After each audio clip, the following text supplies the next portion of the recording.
Yeah. And let me poke something you said for a minute, because I use this in crisis recovery all the time. You're going to get it.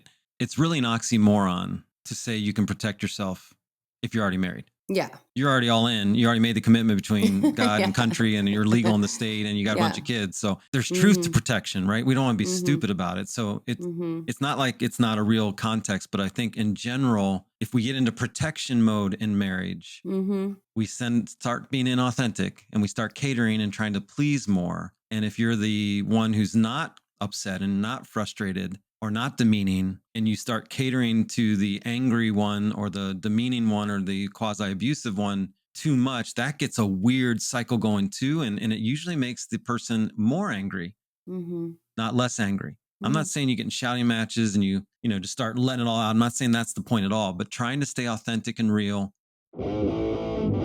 Welcome to Love and Life. I'm Dr. Karin Anderson-Abril here with my co-host, Pastor Elliott Anderson. And Love and Life is your place to hear conversations grounded in psych research, psychotherapy, and biblical truth to help us thrive in love and life. Hello. How are you?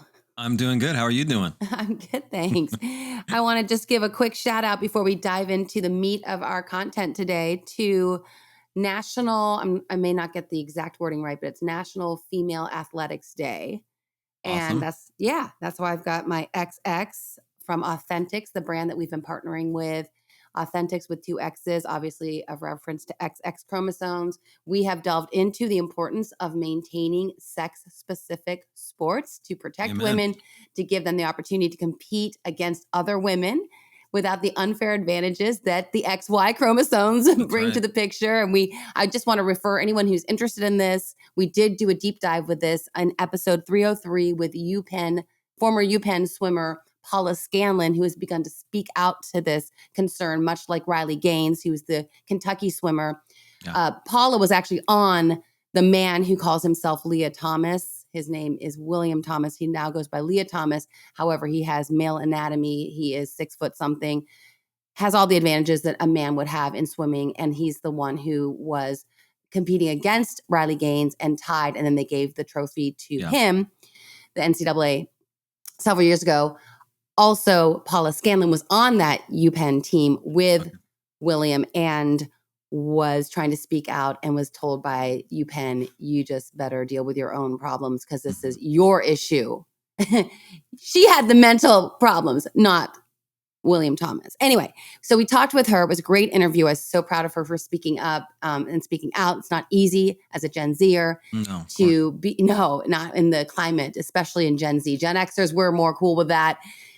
We remember when boys could never play against girls because it was considered bullying for a boy to show up and beat up on the girls. Anyway, and we also addressed this, speaking of beating up, in episode 312, when a couple months after that interview with Paula Scanlon, we had the female boxing controversy. And you and I delved into that. At the time, we weren't sure if this was actually a man with XY or was this an intersex individual. So again, that's a very heavy topic. But I just wanted to give a nod to female athletics as a former female athlete and actually current female athlete, if you can count skiing and tennis. Absolutely. It is very much, and I don't know if you have to have two big brothers to realize you will not beat boys. The vast majority of women will not beat men in athletics, and to keep it fair and keep it fun for women and to keep it safe, we want to honor this day. So enough about that, but Elliott, you and I were talking about what we wanted to address. Of course, we're always looking for your input as a Love and Life community, and we have had some questions come in, which we want to tackle. Also, weaving some of these themes in with Valentine's Day, because we are now just, 2 weeks away or a week away? 10 days, Friday, a week from Friday. Okay, so that brings up a lot for not only singles, which, I spent many solo Valentine's days, and I've spoken to that on this podcast before you joined, specifically when the content was very much geared towards singles in particular.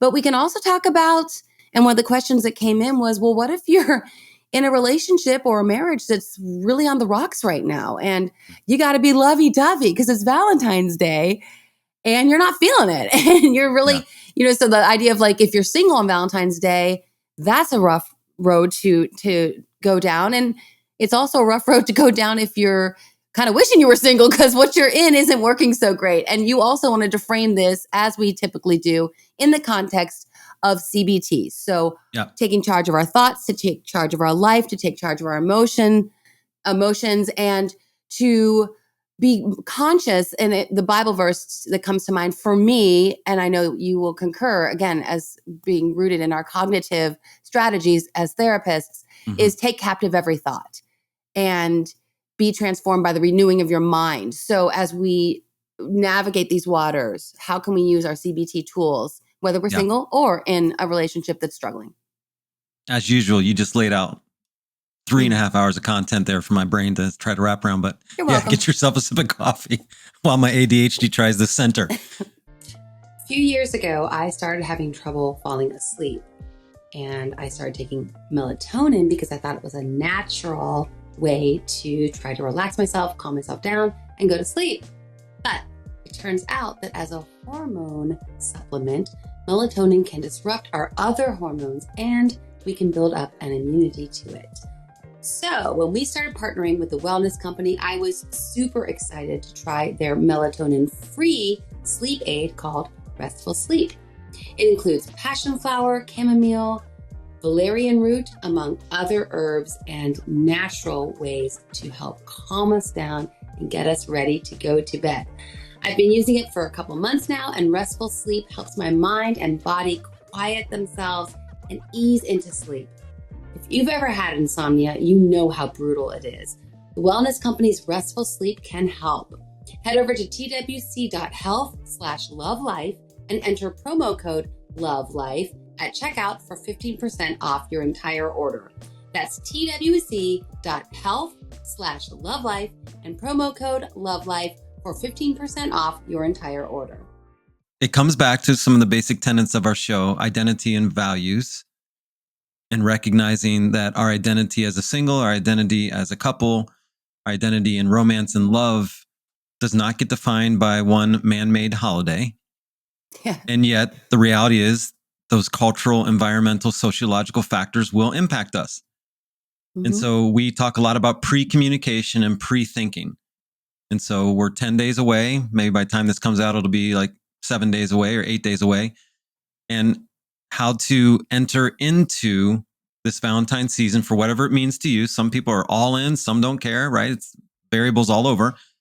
But recognizing God is love, and Jesus was sent to us by God for love, for God so loved the world that he gave his only son, right? So the context of love is not a human condition first. It's a theological condition. It's a manifestation of our Lord. It's his primary identity. And if you're not a believer and you're lonely, that might not mean anything to you. But if you're a believer, it's recognizing God's love is always enough, even though he gave us our desire for community, connection, relationship, romance, sex, everything else. So it's these paradoxes in our faith, our paradoxes in life to recognize. We have to identify and recognize what we're feeling, what's sad, what's hurting, what's strong, but not sink into that way, say, oh, because of this, I'm wrong. I'm flawed. I'm not enough. I'm not handsome enough, good enough, whatever it might be. Those are really hard dynamics, but I think we got to start there in that kind of foundational element. Your thoughts off that? Yeah, you said something that I have thought about a lot too over the years when I was single as well. You said it, and it's so important, I think, to underscore here and flesh it out a bit. God's love, God is love. That's the foundation of who God is. God's love is ours to receive. We are his children. Even those who are atheists and don't believe in him, they're still his children, and he still loves them. And it's meant to be, and I think we get the message that it's meant to be enough. And yet God wired us for partnership. God wired us to desire intimacy. Adam was around for 5 seconds before God said, it's not good for man to be alone, and gave him Eve. So I remember when I was single, I would sometimes have to give myself permission. You know, I was raised in the 70s, you know, we're supposed to be strong, independent women, and not in our family, but in some factions of that 70s culture, it was, you don't need a man. A woman needs a man like a fish needs a bicycle and all this. And so I would sometimes almost feel bad that I had this deep desire to be in partnership, because I was like, I shouldn't need that. Or on the Christian realm, God's love should be enough for me. But right now it doesn't feel like it. Absolutely. I desire to be touched on a human level. I want someone to hold my hand, to give me a hug. And we're wired physiologically to get an oxytocin release. I mean, it's hormonally, like we're so wired for partnership and community. And then it's like, well, God, why'd you wire me this way if I can't have this right now? And so I think there's a tension there that we really need to honor and recognize, like you said, just be honest about it. And then what do we do with that? Yeah. And even be free to grieve it without giving up. And it does mean your dreams might not alter. And the reality might be, there might not be a boyfriend or girlfriend this holiday, and there might not be one the next, there might not be the next. And we can't guarantee something's going to happen in your future, even though we know God, it says in scripture, wants to give us the desires of our heart. So we know that is true as well. So it's acknowledging, it's grieving, but it's also recognizing, okay, all of us are made to have a deep relational connection. Some might be 1 or 2 people. Some might be 5 or 10. Some might be 20 or 30. Some could be literally 100, depending on how you're wired, your nature, your background, your environment, your shaping and molding by your family of origin. All of those things take into context. But one of the unhealthy things to do around a Valentine's Day type of holiday is to isolate. And so I understand it's going to be weird if your favorite restaurant has couples night and you literally have no one to go with. I'm not saying go there and just like sink into the midst of your pain, but to be around people still, whatever levels of people connection you need, because we know sociologically, psychologically, physiologically, neurologically, that human bond, like you said, is a primary necessary bond. And in all my research and reading over trauma the last couple months and teaching trauma class again right now, it's the number one tool in avoiding trauma response, trauma trigger, trauma memories, and trauma, paralysis, freeze, fight, freeze, and fawn, fight, flight, freeze, and fawn. To not allow those to lead our lens or to move us forward is the emotional connection, mental connection with another human being, whether it's romantic or not. So you're saying find some people to be with, even if it's, a really like basic example. When I was single in the city, I remember there was one Valentine's Day and I had a group of girlfriends and they were also single. So we made like a Galentine's evening and we went out to, I think there was a speed dating thing, just again, trying to put ourselves out there, but also being with each other. So it's like, okay, if I leave the speed dating and I didn't like any of these guys, and still I've got my girlfriends with me and we had a nice dinner and just spent time in community with each other. And you're a very extroverted person by nature, or fairly extroverted. So that was probably a good approach for you in that realm. Someone else might do something a little different. They might just go to the library and do a little research or a little fun reading, but have other people there in the building. Mm-hmm. Mm-hmm. Right. So they're feeling in the context or the neighborhood of people. It's just not trying to isolate at home too long by yourself and watch the saddest movies you can. Right. Even though occasionally that's okay. Because if you need help grieving and that's kind of how your process is, that's great. We just don't want to do that like 6 days in a row necessarily, even if you are very introverted.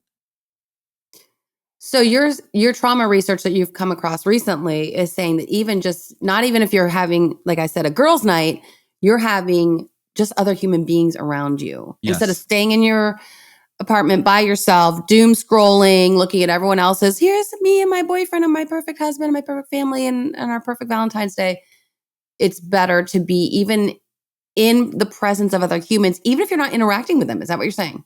Absolutely. And the connection with primary core people who knows you and loves you for exactly who you are. So that might be a limited amount of people. We don't have that many people that'll be in our core circle. And they might not all be in the area. If you're a Chicago person like you were for years, they might not be in the area. Some of your core people we were, but some might not be. And so it might be FaceTiming a dear friend who's in California. And maybe it's not on Valentine's. Maybe it's the 12th or the 13th and having a nice hour connection with one of those core people. And you're not sitting there and calling your friend necessarily and say, hey, I'm lonely this Valentine's Day. Can we just talk for an hour? It's just rather framing that as, I love this person. They love me. I miss them. I haven't seen them. I'm going to get this connection to my core. Someone who understands me, loves me, values me, believes in me. We have experiential connection.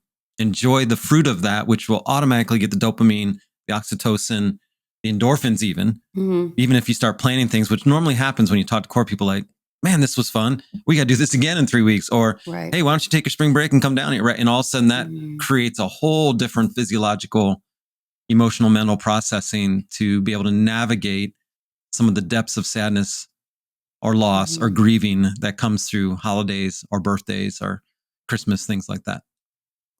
Yeah. And I'm going to go basics too. And you alluded to this as well earlier, that having a plan in place. So I know that sometimes if a Valentine's Day was coming up when I was single and I was like, oh, it's going to be rough. And basically, I will say, having been married now all these years, Valentine's Day is harder for single people than it is, on the flip side, happy for married people. And as being married forever, also to someone who has her own way of being romantic, but flowers and chocolates is not it. Yeah, exactly. So, and it made me sad a little bit. It makes me sad a little bit because I feel like it's like, oh, all this lovey-dovey stuff. But I don't think that the people who are in love, and I used to think this, like, if you're in love, you should be celebrating Valentine's Day every day. And you should always be, like we talk about, dating your spouse and keeping the fire alive. It feels almost in a way that Valentine's Day is meant for couples, but it's less exciting for them than it is painful for those who are reminded. Yeah. Great, you're reminding me that I'm alone right now. Yeah, I think the anticipatory expectation of the committed love relationship on Valentine's Day is actually not the reality. Yeah. It's a fun day to celebrate, and some people go all out and do stuff really cool and fun, which is great. But you're right. The expectation as a single, or what you think it means compared to what it is when you're married and you're with a quality person you already love. For us, it's just on our normal date night next week. So we might up the ante one notch of something, but it won't be a ton different. And it's 37 Valentine's days now. So, it's not like, it's not special. And I'm not honored that we have that, but it is not the same. And of course, as you and I talked about in the pre-show, it's not like I had a lot of experience being on Valentine's Day by myself from age 16 on. So that gives it a whole different mentality or perspective for me. I've had experience as a therapist talking to folks, but not individually my own relationships. Yeah, that's why it's a good tag team here, because I can speak from experience to the single ladies or to the single gentlemen. The other thing I want to say, getting back to planning. So for me, I'd plan the day, knowing it could be emotional. I don't think it's bad. I'm a former therapist. I'm a psychologist. I don't think distracting yourself is a bad coping mechanism. So I would plan Positive the day. Distractions. Yeah. I'd be like, okay, to your point, when I was living by myself with my 3 cats, on Valentine's Day, I remember one specifically when I was living in Chicago. I was like, okay. And I wasn't teaching that day. I can't remember. Maybe I was Monday, Wednesday, Friday classes and it was a Thursday or something. And I remember going like, okay, I'm going to get out of the house. And to your point, I was like, I'm going to have lunch at Panera. I'm going to treat myself to my favorite black bean soup or whatever. Just be there. I'll get some work done, get some emails done, grade some papers. And then I'll go. The Panera was located in a place. There was some cute shops. I'm going to go and do some cute shops, buy myself a little something, or who knows. But I had the whole day planned out so that I wasn't going to be, like you said, sitting in my apartment going, I feel alone. I didn't feel as alone because I was out amongst people, even though at that particular Valentine's Day, it wasn't that I had anything planned with my girlfriends. It was just being out among people, keeping myself distracted and busy, and then going through some self-care. And going through some self-care, and gratitude. That was the other thing that I would just be, okay, this is a void. I feel it acutely. I certainly feel it today. But I can also take some time to journal some gratitude for what I am thankful for: my health, my job, my family, my kitties, my friends. So that was just one way that I handled it. Just some brass tacks kind of. And culture and society would say, well, you got to have some self-love. And you were identifying and connecting to love of self. But scripture does not teach us the self-love. It teaches us the opposite. To really work on loving others way ahead of our love of self. And so I'd just rather say you were being attuned to self and then did appropriate self-care distractions or just choices that helped you keep in at least a neutral general state, not ignoring the sadness, but not sinking into it and being out with people. You're a people person, being out in action. And that's part of the city that you loved, was just the energy. It's always got energy and movements. And that is difficult. It's a process. It's the paradox of what is real and what's perceived and what's our perspective, and trying to recognize all of those. And sometimes our perceptions win out over our perspective. And that's where the CBT stuff you and I were talking about in the pre-show mattered to me. So instead of facing this next 8-9 days and saying, I'll always be alone, I'll never find the right man or the right woman, right? And identifying and putting these I am statements or I am labels on us, and that negative energy that goes into that and can really then lead to condemnation and sinking into your doubts or insecurities. And we all go through this occasionally. So we're not saying this never happens. All of us go through it, right? We do something stupid, or we had a bad choice, or just the reality of life around us is difficult at the moment. And we're like, gosh, is this ever going to get better? Right? I'm never going to feel good again. We all go through that, but we can't stay there. It's going to hit us. We can't sit in it. And so recognizing things like, this is a sad next 9 days, or I'm bummed out about this, but not identifying it as me. I'm never going to enjoy this next 10 days, right? This 10 days might be tough, right? We're not labeling it into our soul. We're saying contextually, environmentally, society, culture, this might be difficult, but not saying I am going to have a problem this next 7 days. Literally stating that and bringing that into your existence, which will start to move your brain in that direction. The new book I'm reading, Karin, which you'd love, is Dr. Karin Leaf's new one, Cleaning Up the Mess in the Mind. Oh, I think I had that one. Yeah, and I'm only 3 or 4 chapters in, but it's just absolutely fantastic. And I need to read it right now. It's really, really. I'm speaking some of what she was just talking about in the last chapter, so it's coming right out of my mouth.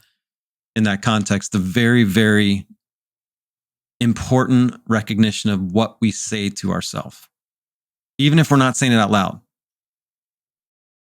It makes an enormous difference in how we're casting our spirit, our energy, our attitude, and even our attractiveness, right? If you're wearing condemnation and you're out in public, it's seen, even if you don't think it's seen, right? If you're wearing defeat, if you're wearing victimization, and all of us have gone through enough tough stuff that sometimes that happens. But if that's your basic demeanor, your basic essence, your basic energy, it's owning you, and you're going to feel the repercussions of that.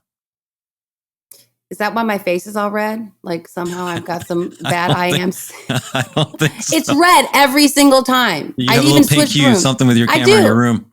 I know. Trying to, as a painter, I was looking at your background and say, okay, is the neutrals mixed with the gray or something? Or I know. Well, okay, I love all that. Joel Osteen talks about what you say, I am, the next word after that. And that's very biblical too, just to speak over yourself. And I remember, we've probably talked about this before, but growing up in the American Baptist Church you didn't have some of that speaking into existence stuff. And Donnie at Judson, being raised in Pentecostal church, I remember one time I said something just like, oh, I'm so stupid. And he's like, don't you speak that over yourself. He was very acutely aware of what you're saying. These words are powerful.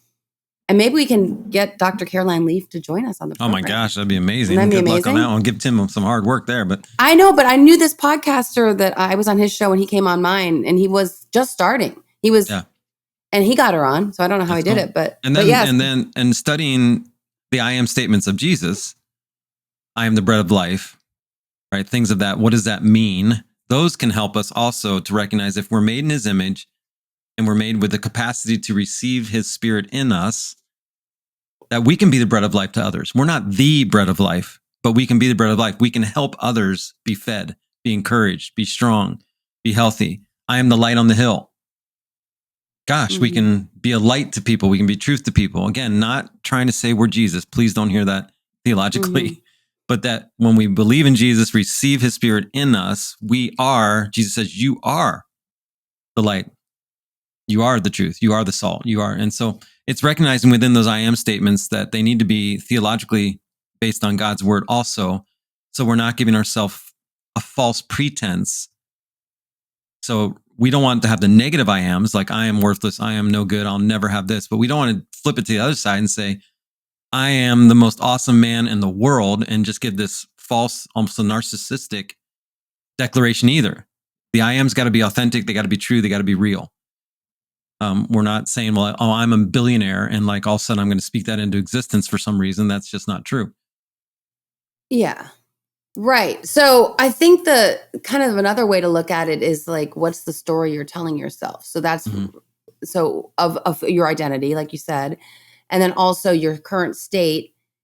And I remember I would try very hard to not say I am single because no one loves me. Well, no one loves me right now, no romantic partner right now, but that doesn't mean I'm unlovable, right? So looking at how the meaning that you're attributing, so your thought, and then the meaning beneath it, and trying to unpack that to get at the root. And if there's layers of falsehood, of lies that you're telling yourself, you to be very mindful of that and challenge those. And we've talked about this extensively, but whether you want to go rational emotive behavior therapy and just bring a rational, I remember that was my preferred mode because I just like, I don't know. I think you guys. Yeah. And let me interrupt for a minute so I don't forget my point.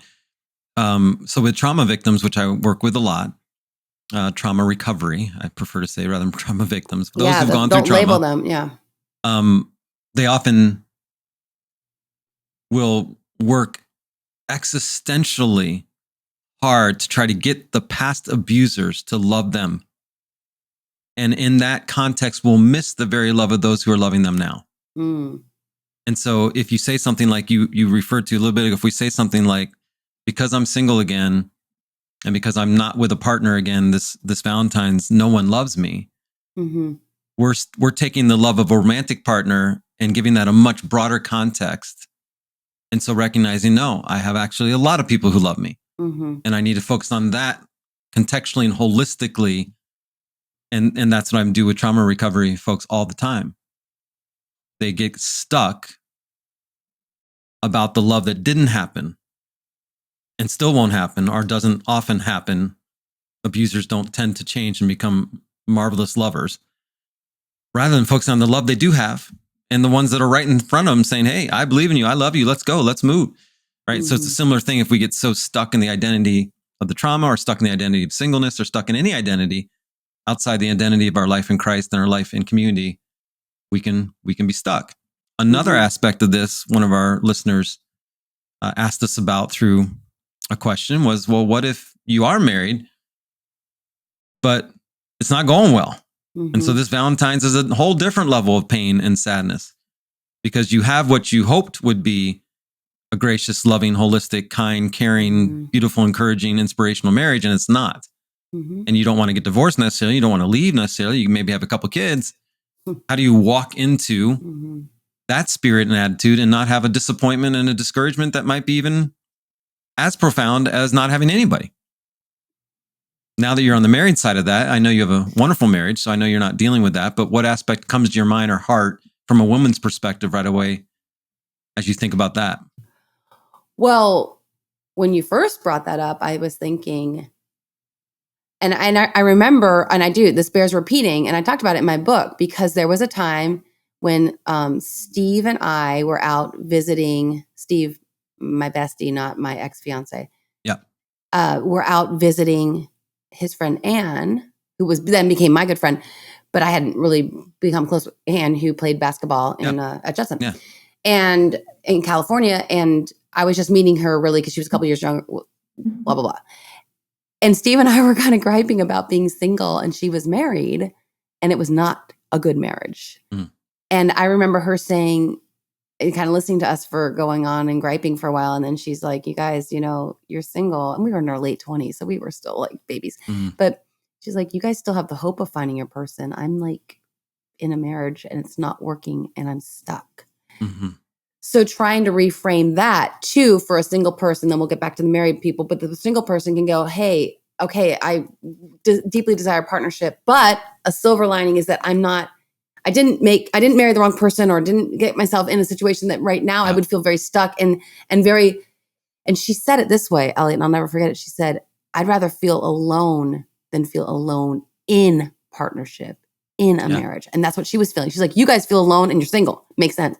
I feel alone and I'm supposed to feel the most deep intimacy that I'm supposed to feel in this life. And I don't feel it. I feel alone in the marriage. Yeah. And I want to be sensitive to our single listeners.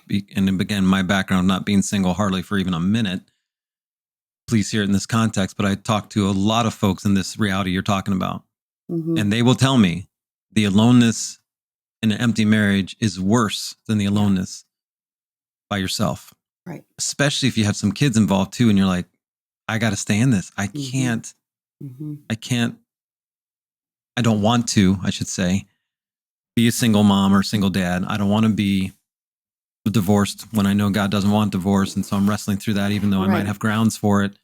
Just because you have grounds for it, Jesus wouldn't say it doesn't mean you automatically just do it biblically, right? You have to take in the whole context. And so I think it is difficult. And I think we go all the way back to our fundamental communications to self, our pre-thoughts about even Valentine's Day. How do you honor one another, recognize each other's love languages, recognize who each other are? And some people are offended by super grandiose gestures and would want something more simple. And if finances are a massive struggle in your marriage and family right now, it's not the time to go spend a bunch of money. Especially if you or the other partner is kind of bound and stressed about money too. So that's not going to help. But you can certainly write some nice notes. You can certainly create something sweet and simple that still says, I love you. I still want to be with you. I still want to connect with you. I often have marriage partners in recovery, Karin, write letters to each other, almost old school. Yeah. And as they're rebuilding foundational intimacy and trust and truth and wholeness and authenticity and realness, the letter writing or emails back and forth with some ground rules of how to honor each other, love each other. And this is not talking about past pains and hurts right now. This is why I love you. This is why I want to stay with you. This is why I want to grow and work through our struggles and our issues and our pain and our forgiveness. And that can do a beautiful romantic gesture, even if the partner's not completely reciprocal at this moment. And so those are very difficult and challenging. Yeah. I mean, I guess as I think about this, the Valentine's Day in a marriage or in a relationship that's not working, there's so many different ways it could be not working. Whereas the single reality is, I'm single, I'm alone, I would like to be in partnership. But with Valentine's Day, so we were talking about like writing a letter or doing the love language survey. I mean, love languages, we've talked about them before. We did a series on all of them. They are so profound and seem very simple, but I think have a lot of meat to them. I know that people have felt like just understanding each other's love languages has actually saved their marriage. Absolutely. So, I mean, to take the test together as just a way to kind of honor their day, that it's free online. I mean, there's a lot of ways you could, but I'm also thinking you might have someone who's in a partnership where they're married and they would be very willing to write some letters or just a poem or something very simple. Again, if finances are a problem, but their partner is the one who's basically stonewalling them and giving them. Yeah. So they're like, I would like to connect and just do some small, tangible things that could be actually pretty profound for our intimacy. But my partner is checked out. And that's why I would coach them to still do what would be their natural instinctual response, regardless of how their spouse receives it. Okay. Not in a provocative manner. Like my spouse doesn't and my wife, she wouldn't want me. We're in a fine financial state now, but we had many years where it was really tight. And so me going out and spending a bunch of money on roses and chocolates and stuff that would consider be baseline for Valentine's Day would have almost hurt her feelings more. Right. But a gifts of service gal, me cleaning the whole house for Valentine's, she'd be so excited. Yeah. Right. So recognizing, okay, here's one that doesn't cost me anything but some time and I like to clean. So here's an easy one. And so why would I want to keep giving her something that wouldn't honor her when I have a simple, easy honoring availability? And again, if that didn't, let's say Angie and I were in a bad relationship, we've never been in this kind of point where if I did that and it actually, she rebuffed it or rejected or just said, well, it wasn't clean enough, right? That's not what she would have done. But if some of our listeners are in those kind of marital situations, to even honor your partner, and if you're a woman of faith or a man of faith, to honor the Lord and say, even if my spouse rejects this or demeans me or criticizes me, I'm going to do this to follow the biblical structure and mandates of love and submission to the Lord, submission to each other, to the spirit, to the heart, to the attitude of faith and prayer and commitment, and still give and still love and still write or still something. You might do it simpler and do it in a secondary manner, like leaving a note rather than like reading it to them or something. But I would still greatly encourage someone to still do something. Because if we start to block ourselves also, we'll start to shut down ourselves or give up or release. And that can be dangerous. Yeah. And I mean, you're definitely going to have to be prayed up for that, because I'm just trying to put myself in that position of feeling rejected within my marriage. And so hard. The last thing I would want to do is reach out. I'd be like, okay, fine. Because if I'm going to err in any direction with attachment, I'm going to err when the pathological points of attachment, I'm going to err avoidant. That's more my style. I err avoidant. I think I'm secure. I don't know. A lot of years in the jungle, absolutely. But I think now I am. But I think when I was going through those many, many heartbreaks as a single woman, I think I started to get a little avoidant because you're just trying to protect yourself.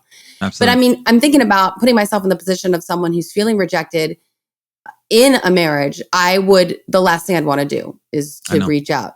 So I hear what you're saying, and I think it's taking the high road. It's taking the mature approach and having to do that in a context of what can I offer toward healing, reconciliation, recovery that is still going to protect my heart too? How can I do that? And like you said, you're doing it not of your own ability because you don't have it. You're human. You're leaning into God's. Again, I mean, what is it? 2 Corinthians 12:9, that his strength is made perfect in our weakness. Mm-hmm. So in the fullness of your weakness, like, God, I don't want to do this because I just want to just pull back and lick my wounds. But I've said vows. I'm in this marriage. I'm staying in this marriage. How can I reach out in a way that still feels like I'm not like serving myself up on a platter to be. Yeah. And let me poke something you said for a minute, because I use this in crisis recovery all the time. You're going to get it. But it's really an oxymoron to say you can protect yourself if you're already married. Yeah.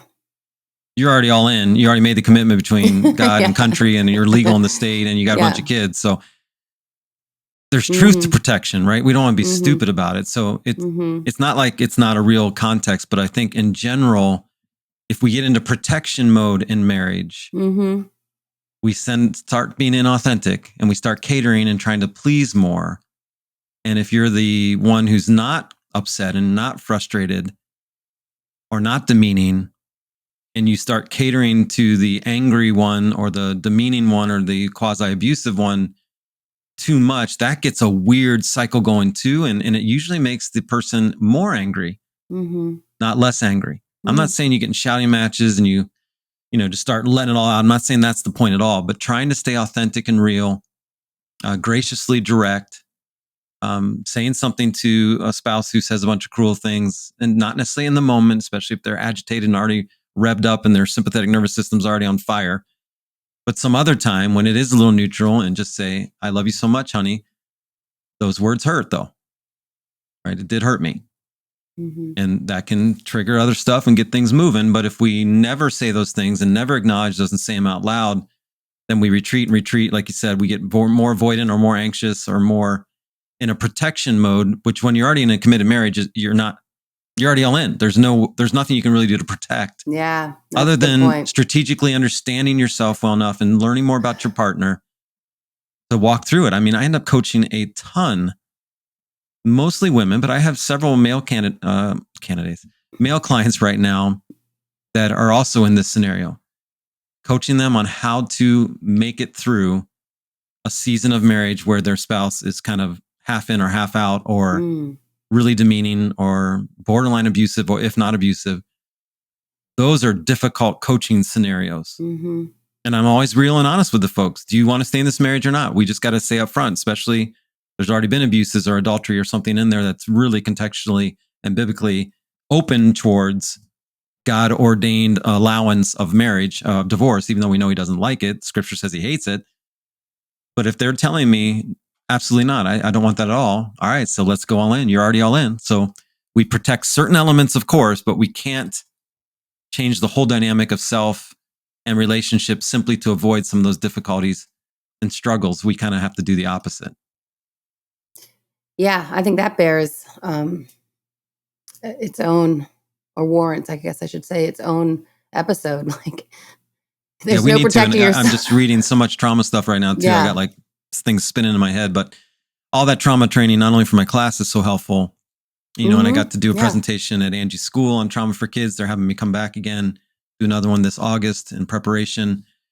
I might be going down to Aurora School District through Mike Smith and doing some stuff with their leaders about. So it's God's using this to move through, but man, it helps my crisis recovery marriage stuff a ton. I bet. Because it just keeps it in my head, keeps it filtering through. And I have to be aware of secondary trauma for those of us who are helping those in trauma, right? In crisis. And So it's difficult. And one more thing to throw out, Karin, for our listeners before we get off here is tomorrow night. I was like, what night is it? Tomorrow night, you and I are doing a live podcast for my personality class and any other psych students that want to come on the personality of love. So I got a little outline going. I know you haven't chewed through it yet to give all your nuances put in there, but we're excited to do this event and they're a lot of fun. Students tend to be very hungry and like to learn, and they usually have really good questions for us. And so our listeners will get to hear that after we get it done. And I don't know if Tim will do it as an extra or how to do, but it'll likely be 90 minutes to 2 hours worth of content. So we're excited to have that for our listeners as well. And I think we're covering attachment, love languages, colors of love through Lee's work, Sternberg's work on triangle of love and other stuff. So we got shapes and colors coming, and we're excited to do that. And it should be a lot of good information, single, married, or anywhere in between. Yeah. And we'll see if we can have someone just hold up one of our phones and do an Instagram live too, so people can watch it in real time, or like you said, we'll post it maybe later. I can get one of my daughters to come and do that. Mm-hmm. And also doing some giveaways. I'm willing to give away a session. I don't know if you would be willing to also. I'm bringing some of my books and be willing, if you have some of yours laying around, that we can do some giveaways, because our psych department chair is going to send out a message to the students today about that invite. So I wanted to throw that out as well as we think about Valentine's Day. We think about love. We think about romance, partner, recovery, all of it. So any last words for how to move through Valentine's season if you're single or kind of wish you were? Just don't let it define who you are as a person, who you are as a lover of life, a lover of God, a lover of mankind, a lover of your partner. It's a part of it. It's our societal, cultural reality. And so we can't completely ignore it or deny it, but we do not have to, make it that big of a deal one way or the other. Yeah. All right. We'll pray it out, sir. Yeah, Lord, thank you for this time just to talk about the reality of Valentine's Day in our community and our culture. It can be fun, Lord. It can be sweet. It can be powerfully bonding. It can also be lonely and disappointing and discouraging. So wherever our listeners are on the scale of relationship, singleness, marriage, crisis, marital work, divorce, separation, help them, Lord, to find love first and foremost through you, and that you are love and you sent your Son for us out of love. And your love for us, Lord, never wanes, never changes based on our attitude, our spirit, our reflections, our relationships. So we're thankful, Lord, for that love. And Lord, help us to be very cognizant of what we say about ourselves because of love, and the identity or the I am statements or the I never statements. Lord, to believe in ourselves, to encapsulate love for community and our core people in our life in particular of this next 8-10 days, and get that connection and that assurance and that affirmation that is so important for all of us as human beings in a sociological, psychological manner. And we pray, Lord, for great movement and great peace and preparation of thought and activity and planning, not just for Valentine's Day, but for our life in general, that we be intentional and purposeful with our love of humanity because it reflects you, Lord. You said in your word many times, they'll know we are your disciples by our love. So may we be great lovers of life and people. Amen. Amen.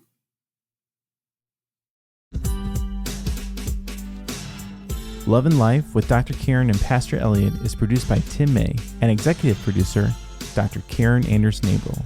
For more information about Love and Life, please go to loveandlifemedia.com.